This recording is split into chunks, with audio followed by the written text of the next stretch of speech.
It's an American folk song like none other.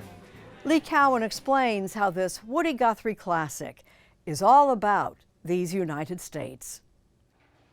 So this is our archive. It's what we call the repository. Deep in a secure, temperature-controlled vault at the Smithsonian Institution in Washington. So it's way down here at the end. All the way at the end here. High on a shelf We'll take it. sits a relic. Put it on the shelf. That's it, huh? Yeah. A relic the Smithsonian has listed among the top 101 objects that made America. How often does it get to come out and play? Not very often. This is a rare occasion. It's the test pressing of a song recorded way back in 1944. That years later went on to become one of our patriotic standards. Feels like you're really in the room with him, This huh? land is your land, and this land is my land. From California to the New York Island. This Land is Your Land, by renowned folk singer Woody Guthrie. This land was made for you and me. This land is your land. The song turns 85 this year, and gotta say, it's aged pretty well.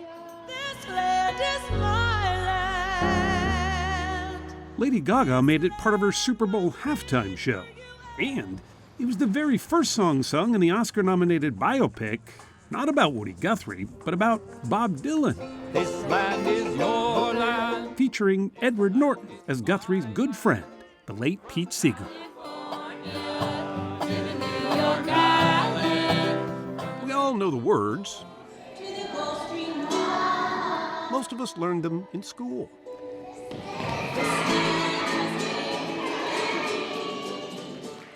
Still, there are some of Guthrie's original lyrics that are often left out today. There was a big high wall there that tried to stop me. Sign was painted, said private property, but on the back side it didn't say nothing. This land was made for you and me. This is an America that is for me and for you, but we also have some troubles.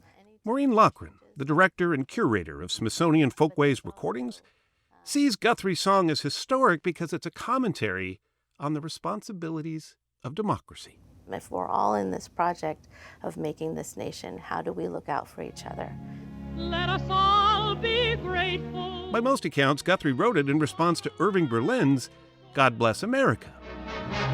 God bless America.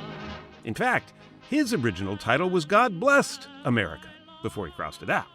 So one is in the past with perhaps frustration, anger, all these emotional feelings, versus this land is made for you and me. This is a positive way forward.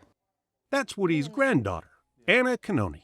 And before us is Woody's handwritten lyrics to This Land, just on a simple piece of loose-leaf paper. There is like a power to the original document. A reverence kind of that comes from it. That I find very moving.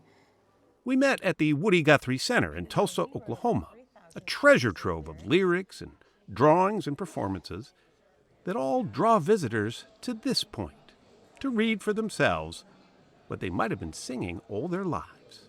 He hit a topic and he hit a nerve that I think we feel needs to be said again. Her grandfather didn't dislike God Bless America, but he worried it was too broad a brush, one that bypassed the less traveled roads that Guthrie, in fact, had traveled. He saw a lot of people crying, struggling, hungry, and he was just very, I want to say more than moved. He was hurt. That's Guthrie's youngest daughter, Nora. So he just felt that God Bless America wasn't really telling the whole story. Yes, and he says, it's because I love the pretty parts that I want to fix the dirty parts. He wrote about sharecroppers fleeing the Dust Bowl.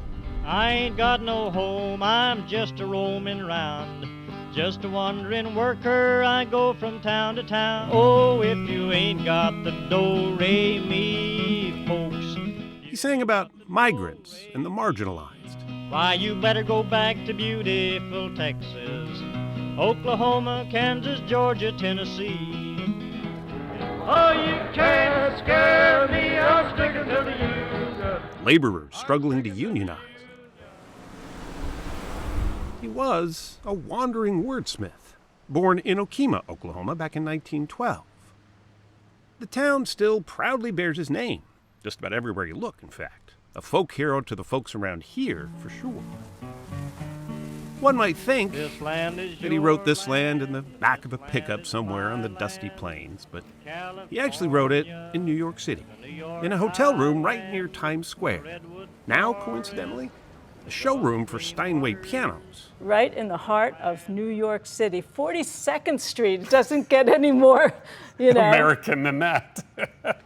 That hotel was just steps from Bryant Park, where the conversations that he heard inspired him to write even more, even while getting his shoes shined.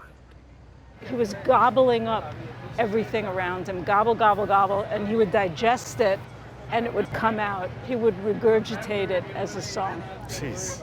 It gets right to the heart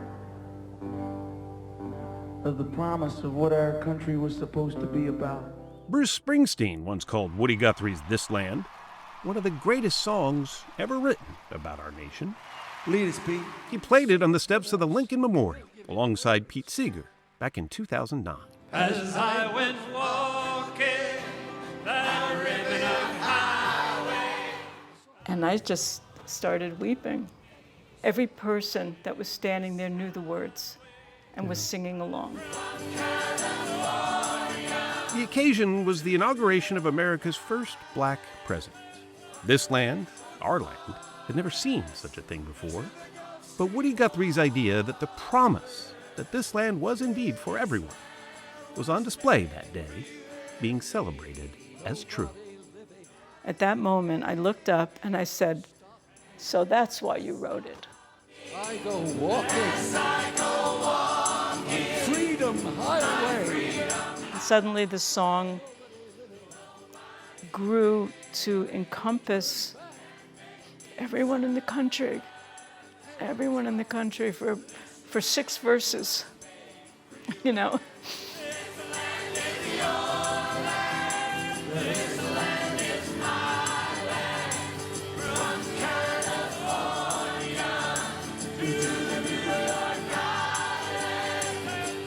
may not be our official national anthem, but an anthem it's become, nonetheless.